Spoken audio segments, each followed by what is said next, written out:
अध्यक्ष महोदय, आपल्या महाराष्ट्र राज्यातील एक अत्यंत विद्यार्थ्यांना आणि विशेषतः ज्या कुटुंबातले विद्यार्थी यांचा अपघाती मृत्यू होतो किंवा अपघातातून दुर्दैवाने त्यांना अपंगत्व हे स्वीकारावं लागतं, अशा विद्यार्थ्यांकरता, शालेय विद्यार्थ्यांकरता एक योजना राज्य शासनाने सुरू केलेली आहे. त्या योजनेचं राजीव गांधी विद्यार्थी अपघात सनुग्रह अनुदान योजना म्हणून ही गेल्या अनेक वर्षांपासून राबवली जाते. अध्यक्ष महोदय, या वर्षी आणि मागच्या वर्षी मला जी माहिती मिळाली आहे, जवळजवळ 30 विद्यार्थ्यांचे 40,44,000 रुपये असे या विद्यार्थ्यांचे हे अनुदानाचे पैसे हे प्रलंबित राहिलेले आहेत.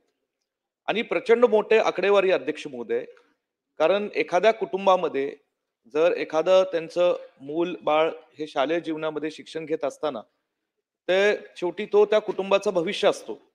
आणि जर त्याचा अपघाती मृत्यू झाला किंवा त्याला अपघातामुळे दुर्दैवाने अपंगत्वाचं स्वीकारावं लागलं, त्याचे काय हात किंवा डोळे किंवा पाय जे काही त्याचं नुकसान होतं, त्याच्यानंतर आयुष्यभर त्या विद्यार्थ्याला तसं त्याचं आयुष्य काढावं लागतं आणि पुन्हा त्याचा जे काही अ, त्याचा जो वाढ असतो, त्या लहान मुलाचं जे काही पालन पोषण असतं, त्याची नैतिक आणि सर्व आर्थिक जबाबदारी त्या कुटुंबाला सोसावी लागते. मध्यमवर्गीय कुटुंब असेल, गरीब कुटुंब असेल, तर अध्यक्ष महोदय, सध्याच्या काळामध्ये हे आर्थिक बोजा एखाद्या मध्यमवर्गीय कुटुंबाला, गरीब कुटुंबाला हे सोसणं काही सोपं नाही. परंतु अध्यक्ष महोदय, 30 विद्यार्थ्यांचे 40,44,000 रुपये हे प्रलंबित राहतात. ही महाराष्ट्राची सध्या त्या विद्यार्थ्यांची त्या कुटुंबांची प्रचंड मोठी शोकांतिका अध्यक्ष महोदय. आणि म्हणून या ठिकाणी माझं अध्यक्ष महोदय एक काही स्पेसिफिक प्रश्न यावेळी आहेत की हे जी काय रक्कम प्रलंबित आहेत आणि या योजनेअंतर्गत भविष्य काळामध्ये एखाद्या विद्यार्थ्याला अपघात झाला किंवा त्याला अपंगत्व स्वीकारावं लागलं दुर्दैवाने त्या अपघातामुळे, तर 30 दिवसाच्या आत जे काही कागदपत्रांची पूर्तता केल्यानंतर 30 दिवसांच्या आत त्याला त्या कुटुंबाला मदत केली जाईल, अशी या पद्धतीने ही महाराष्ट्रात योजना राबवणार का? दुसरा अध्यक्ष महोदय, जी काय रक्कम दिली जाते विद्यार्थ्यांना, अपघाती मृत्यू झाल्यास 1.5 लाख रुपये, कायमस्वरूपी अपंगत्व, 2 अन्वय 2 डोळे गेले 1 लाख रुपये, एक अन्वय 1 डोळा निकामी झाल्यास 75,000 रुपये, शस्त्र किंवा उपचार खर्चासाठी 1 लाख रुपये, स्पर्शदंश झाला तर पुन्हा 1.5 लाख, त्याच्यात जर मृत्यू झाला तर 1.5 लाख रुपये. अध्यक्ष महोदय, मला एक सांगावं की ज्या कुटुंबामध्ये त्यांचं मूल हे भविष्यात त्या आई वडिलांना वृद्धकाळी सांभाळणारे ते कुटुंब, एक तरुण पिढी म्हणजे आपल्या देशाची मोठी संपत्ती आहे, महाराष्ट्राची संपत्ती, त्या कुटुंबाची संपत्ती आहे. आज त्या मृत्यू झाल्यानंतर 1.5 लाख रुपये त्याला द्यावे आपण. या ठिकाणी अनेक योजना महाराष्ट्रामध्ये आहेत ज्याच्यामध्ये कुठेतरी घटना घडली तर आपण राज्य सरकारच्या माध्यमातून 5 आणि 10 लाख रुपये सरकारच्या तिजोरीतनं असेच देऊन टाकतो. पण लहान मुलाचा मृत्यू जेव्हा होतो तेव्हा फक्त दीड ठीक लाख आहे रुपये त्याला मंत्री द्यावे. महोदय, अध्यक्ष महोदय, माझा चला स्पेसिफिक आता दोन दोन प्रश्न अध्यक्ष महोदय. एक तर ज्या प्रलंबित 40 लाख रुपये आहेत त्याचं किती दिवसात या ठिकाणी वितरण होणार, आणि ही रक्कम जी आता 1.5 लाखाची ती राज्य सरकार ही 5 किंवा 10 लाखापर्यंत करणार का? आणि अध्यक्ष महोदय, मला या ठिकाणी विचारायचंय की ही रक्कम याच्यातनं काही भाग शालेय शिक्षणाचा वंचित राहिलेला आहे. अंगणवाडीतली काही विद्यार्थी असतील ही वंचित राहिलेली आहेत, तर ही जी विद्यार्थी त्यातनं वंचित राहिलेली आहेत त्यांचाही या ठिकाणी समाविष्ट केला जाणार का? आणि शालेय शिक्षणामध्ये ज्युनियर कॉलेजचाही भाग येतो, ज्युनियर कॉलेजच्या विद्यार्थ्यांना सुद्धा ही योजना येणाऱ्या काळामध्ये राबवली जाणार का? आणि 30 दिवसाची मुदत, कारण अध्यक्ष महोदय, तालुक्यापासून जिल्ह्यातनं पासून शिक्षण संचालकापर्यंत कागदपत्र पूर्तता करायला महिने महिने जातात. 1.5 लाखाच्या रुपयासाठी एक तर त्या कुटुंबावर डोंगर कोसळलेलं असतं की माझा मुलाचा मृत्यू झालाय, आणि पुन्हा त्यांनी 1.5 लाखासाठी महिना महिना हेलपाटे घालायचे.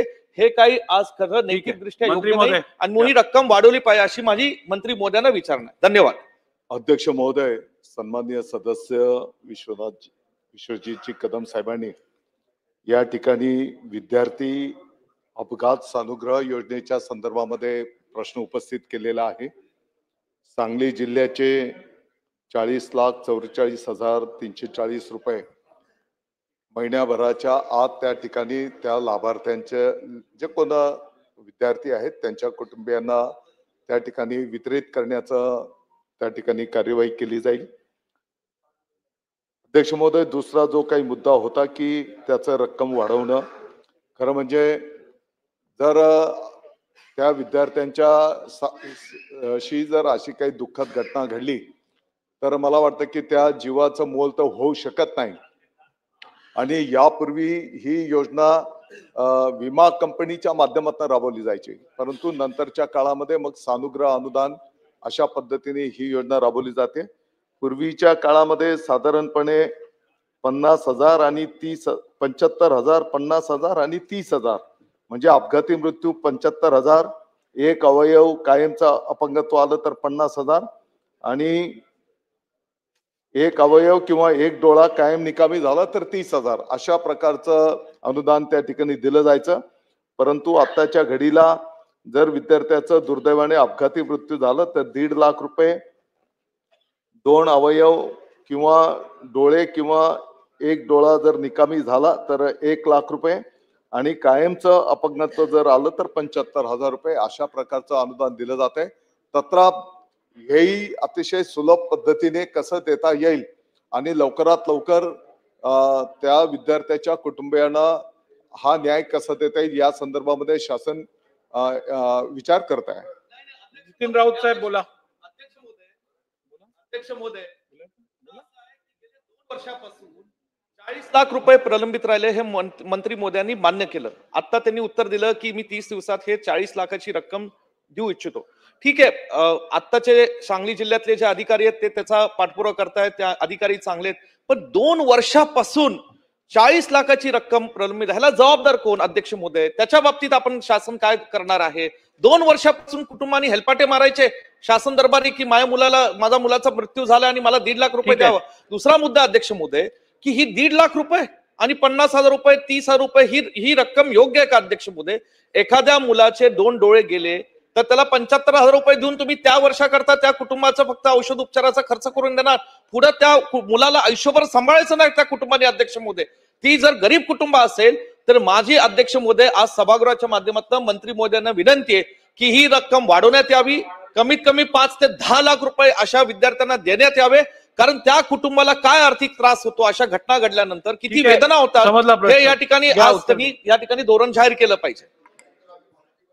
अध्यक्ष महोदय, हे सगळीच प्रकरणं काही 2 वर्षापूर्वीची नाहीत आणि आपल्याला माहिती आहे की ज्या कुटुंबामध्ये जेव्हा ही अशी दुःखद घटना घडते तर ते कुटुंब त्या ठिकाणी दुःखामध्ये असतंय आणि मग नंतरच्या काळामध्ये ही योजना त्यांना माहिती मिळाल्याच्या नंतर मला वाटतं की ते कागदपत्रांची पूर्तता करणं याच्यामध्ये पण काही कालावधी जातो आणि म्हणून मी आत्ताच सांगितलेलं आहे की हे जे काही रक्कम आहे महिन्याभराच्या आत त्या दुर्दैवी विद्यार्थ्यांच्या पालकांच्या पर्यंत त्या ठिकाणी पोहोच केली जाईल आणि परत या संदर्भामध्ये एक सुटसुटी धोरण आणि काही टाइम लिमिट मध्ये जे काही पात्र या संदर्भात योजनेमध्ये ठरत असतील त्यांना हा लाभ लवकरात लवकर कसा मिळेल. मला वाटतं की या संदर्भामध्ये आणखी माहिती पण अशा घटना घडत असतात दुर्दैवाने, परंतु काही ठिकाणी या योजनेची माहिती पण नसते आणि म्हणून आमच्या शिक्षक बांधवांवर पण या संदर्भातली जबाबदारी देऊन ह्या योजनेचा लाभ कसा देता येईल याचंही नियोजन त्या ठिकाणी केलं जाईल. राऊत साहेब बोला. नितीन राऊत.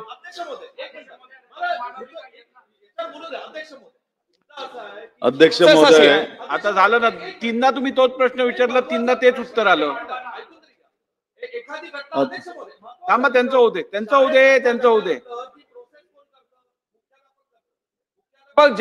तालुका अधिकाऱ्याला ती माहिती पुरवतं, तालुका अधिकारी जिल्हा अधिकाऱ्याला कळवतो, जिल्हा अधिकारी शालेय शिक्षण संचालकांना कळवतं, शालेय शिक्षण संचालक मंत्रालयाला कळवतं.